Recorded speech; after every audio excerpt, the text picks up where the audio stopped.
discover that it's somebody that you remember fondly from your youth passed away. Unfortunately, many people who made their mark in the low-budget world of filmmaking and cult filmmaking and exploitation filmmaking, well, they're getting older, and we're just not seeing people replace them. Okay, maybe that's a controversial statement, but Carl Scott was, yeah, you can see me smiling because I have fond memories of those Saturday afternoons watching him in probably one of my, I wouldn't say my favorite, but it's up there, Kung Fu Executioner. And that movie gets a bit of an extra, if you had to rate it on a star scale, it gets an extra 3/4 star because there's metal nunchucks in it and they make like metal sounds, like, whatever. Yeah, Carl Scott was an African-American actor, martial artist during the boom period. Well, actually, during the very tail end of the boom period. Hard Way to Die, which was a Kung Fu Western, kind of like an R-rated violent version of the Kung Fu series. I guess that's where its inspiration came from. Kung Fu with David Carradine for our younger listeners and viewers.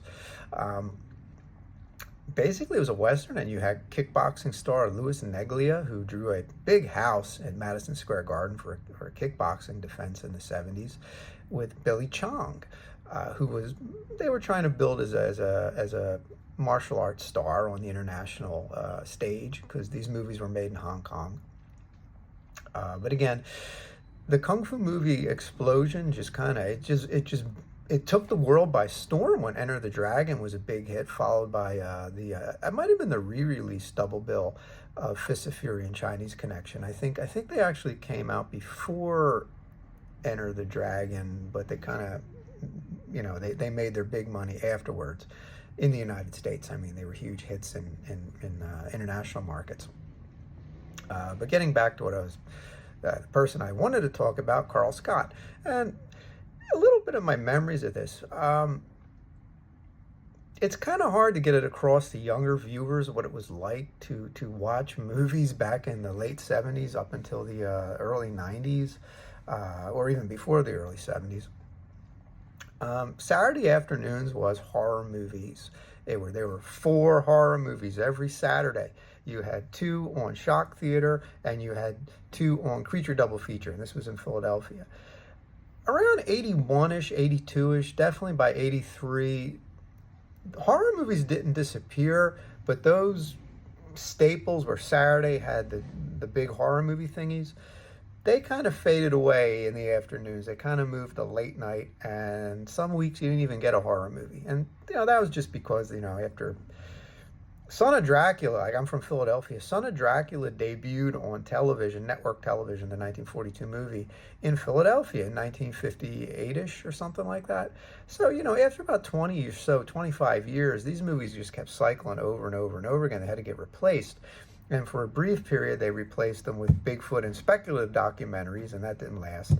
And then all of a sudden, Kung Fu movies showed up, and one of them was the one that I saw, the first one, that appeared on local syndicated black belt theater, was the Chinatown Kid, which I'm definitely going to talk about later on. And there was all these other really cool Shaw Brothers movies and such, like, Five Fingers of Death and The Flying Guillotine, and oh my, so many. What was another really, really good one? Dynamo, which was not a really good one. That's another thing. They had 2 Kung Fu dueling Kung Fu theater, black belt theaters on 2 UHF channels, and the one had the big budget, the Shaw Brothers stuff, and the other one had like the really low budget stuff. But it was still cool. Militant Eagle wasn't exactly the most expensive movie in a sea of cheapy Kung Fu movies, but it was still pretty cool. Carl Scott was one of the rare Americans who appeared in these movies in Hong Kong. And Hard Way to Die it just was such an over-the-top, crazy movie that you really, really, you just sat there. You're like, what did I just watch? And then Kung Fu Executioner was just badass. It was a badass movie, and the star was Billy Chong. And unfortunately, his career didn't take off the way they wanted it to, because the Kung Fu movie cycle was dying. It just, by 1981, these movies were fading, although they would soon get a big shot in the arm with the ninja movies that would soon come out. But circling back, in those days, it was different. It was different to go see a Kung Fu movie or an action movie or martial arts movie in those days, because this was pre-UFC. This was pre-Brazilian Jiu-Jitsu movement. And what had happened was, when people went to the movies in those days and you saw a martial artist on the screen, you didn't think you were seeing just an actor, because they weren't just actors. They didn't try to become actors and then learn martial arts. They were lifelong martial artists who got into the movie industry. And in those days, there was a mystique and a mystery around martial arts that doesn't exist today. So those dudes kind of had like a credibility of being, supreme fighters. So that added a different element. Like you didn't go see a Clint Eastwood movie and think that if you threw Clint Eastwood 100 years back in time, that he was just going to be pulling a six-shooter and being a bounty hunter. But you really did buy into Carl Scott and Billy Chong and Bruce Lee, L.I. Bruce Lee.